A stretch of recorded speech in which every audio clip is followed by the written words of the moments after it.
Running அவுட்ல இருந்து running ஓவர்னு பேசுறாரு. வாளும் தேனும் ஓடுகிற தேசத்தை நான் பார்த்து வச்சிருக்கேன் பாங்கிறாரு.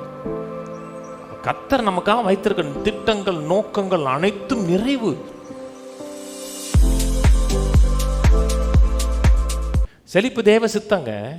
செழிப்புனா என்ன? Succeed in reaching.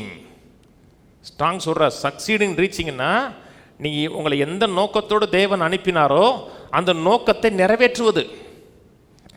வீட்டு தேவைகள் சந்திக்கப்படணும், பிள்ளைகள் தேவைகள் சந்திக்கப்படணும், குடும்பத்தை நன்றாக போஷித்து காப்பாற்றணும்.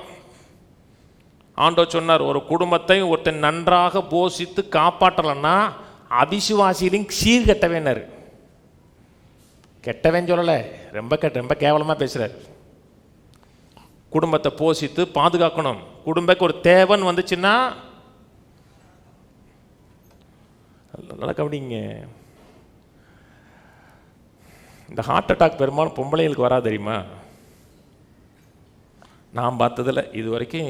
எனக்கு தெரிஞ்சு எந்த பொம்பளையும் ஹார்ட் அட்டாக்ல செத்து எனக்கு யாவும் இல்லை. எனக்கு தெரிஞ்சில்லை. சாகிறவெல்லாம் ஆம்பளைங்க தான் சாகிறாங்க. உண்மைதானே? ஏன் எல்லாத்தையும் நம்மகிட்ட போட்டு போயிடுவாங்க? நம்ம தான் சிந்திக்கணும். அப்போ சிந்திக்கணும்னா சிந்திச்சு கவலைப்படக்கூடாது. நம்ம அப்படியே தூக்கி அவர்கிட்ட போட்டு போயிடணும். ஏன் முண்டாட்டி ஏன்ட்ட போடுறா, நான் அவர்கிட்ட அவர் என் மனவாளன் அவர் தையில தூட்டி போட்டு போயிடணும். ஆண்டவரே பிரச்சனை இருக்குது, வாழ்க்கையில் நோக்கம் நிறைவேற்றணும்.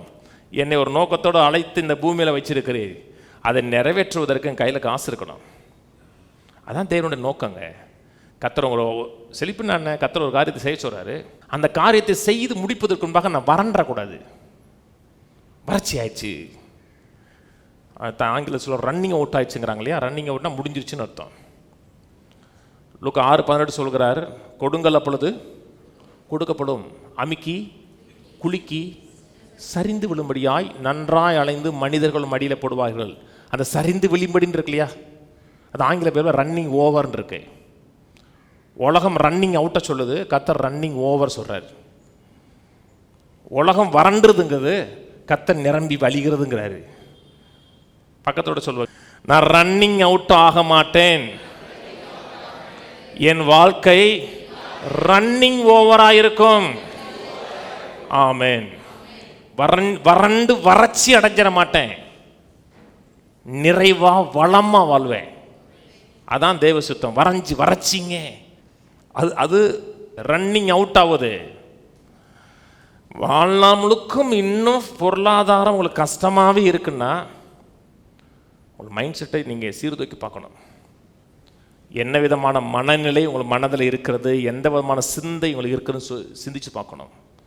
கர்த்தரை கரெக்டாக ஃபாலோ பண்ணுறீங்க, கர்த்தருடைய வழிகளில் உங்களை நடக்கிறீர்கள் என்றால் அவன் பாக்கியவானாக இருப்பான், பிளஸட் மேனாக இருப்பான். நான் அனுபவங்களை நம்புறது கிடையாது, வசனத்தை மட்டும் தான் நம்புகிறேன். என்னுடைய அனுபவத்தை நான் நம்புறது கிடையாது. ஆவியானுடைய வழி நடத்துதல், ஆவியான சொல்கிறத கரெக்டாக செய்கிறோம் என்றால் என் வாழ்க்கையில் வறண்டு போன வாழ்க்கையாக இருக்கிறது வளமான வாழ்க்கையாக இருக்கும். இஸ்ரவேல் மக்களை வெளியே கொண்டு வர பார்த்தீங்களா? எப்படிப்பட்ட வாழ்க்கை வாழ்ந்தாங்க? டோட்டலாக ரன்னிங் அவுட் வாழ்க்கை, டோட்டலாக வறட்சி, எங்கேயுமே நிறைவு கிடையாது. நல்ல சாப்பாடு கிடையாது, நல்ல வீடு கிடையாது, நல்ல வாழ்க்கை கிடையாது. ஒரு குறிப்பிட்ட பீரியடுக்கு அப்புறம் மோசை வந்ததுக்கப்புறம் வைக்கலும் அவன் கொடுக்க மாட்டான். முன்னாடி வைக்கல் கொடுத்தான் அந்த தீ வைக்கிறதுக்கு, வைக்கல் விறகு எல்லாத்தையும் புறக்கணும். அட்டர் ஃபெயிலியர், வறுமை, கண்ணீர், கஷ்டம், துன்பம். அவங்கள்ட்ட போய் கர்த்தர் பேசுகிறாரு, உங்களுக்கு நல்ல நிறைவாக சாப்பாடு போடுவேன் அப்படி சொல்லலை.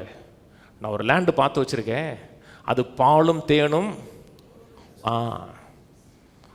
ரன்னிங் அவுட்ல இருந்து ரன்னிங் ஓவர்னு பேசுகிறாரு. அது வாளும் தேனும் ஓடுகிற தேசத்தை நான் பார்த்து வச்சுருக்கேன் பாங்கிறாரு.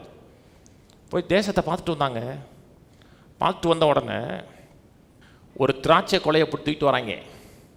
அப்படிப்பட்ட திராட்சை கொலை இது வரைக்கும் நான் எங்கேயுமே பார்த்ததில்லை. ஒரு திராட்சை கொலையை 2 பேர் தூக்கிட்டு வந்தாங்க. இன்றைக்கும் இஸ்ரேலுடைய டூரிசம் சிம்பிள் அது. ஒரு திராட்சை கொலையை கம்பில் போட்டு 2 பேர் தூக்கிட்டு வரான். அது என்ன? Running over. ரன்னிங் அவுட்டுன்னா ஒரு 30-40 பழம் மட்டும் இருக்கிறது. ஒரு இப்படி சுண்டூரில் தூக்கி போகிறதில்ல. அப்போ கர்த்தர் நமக்காக வைத்திருக்க திட்டங்கள், நோக்கங்கள் அனைத்தும் நிறைவு. அப்படி நம்ம இந்த எண்ணங்கள் மனதில் ஆளுகை செலுத்துன்னு வச்சுங்களேன், அப்போ வாழ்க்கை நிறைவாக இருக்கும், வாழ்க்கை சம்பூர்ணமாக இருக்கும். படகை நிரப்புறாரு, படகு நிரம்பி வலியுது, முங்குது, தாங்கலை.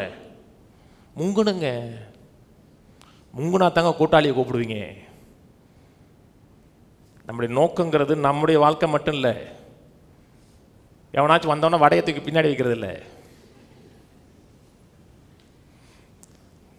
எவனாச்சும் வந்தான்னா கூட 2 வடையை போட்டு அவனும் கொடுக்கறது. தேவனுடைய நோக்கங்கிறது வேற.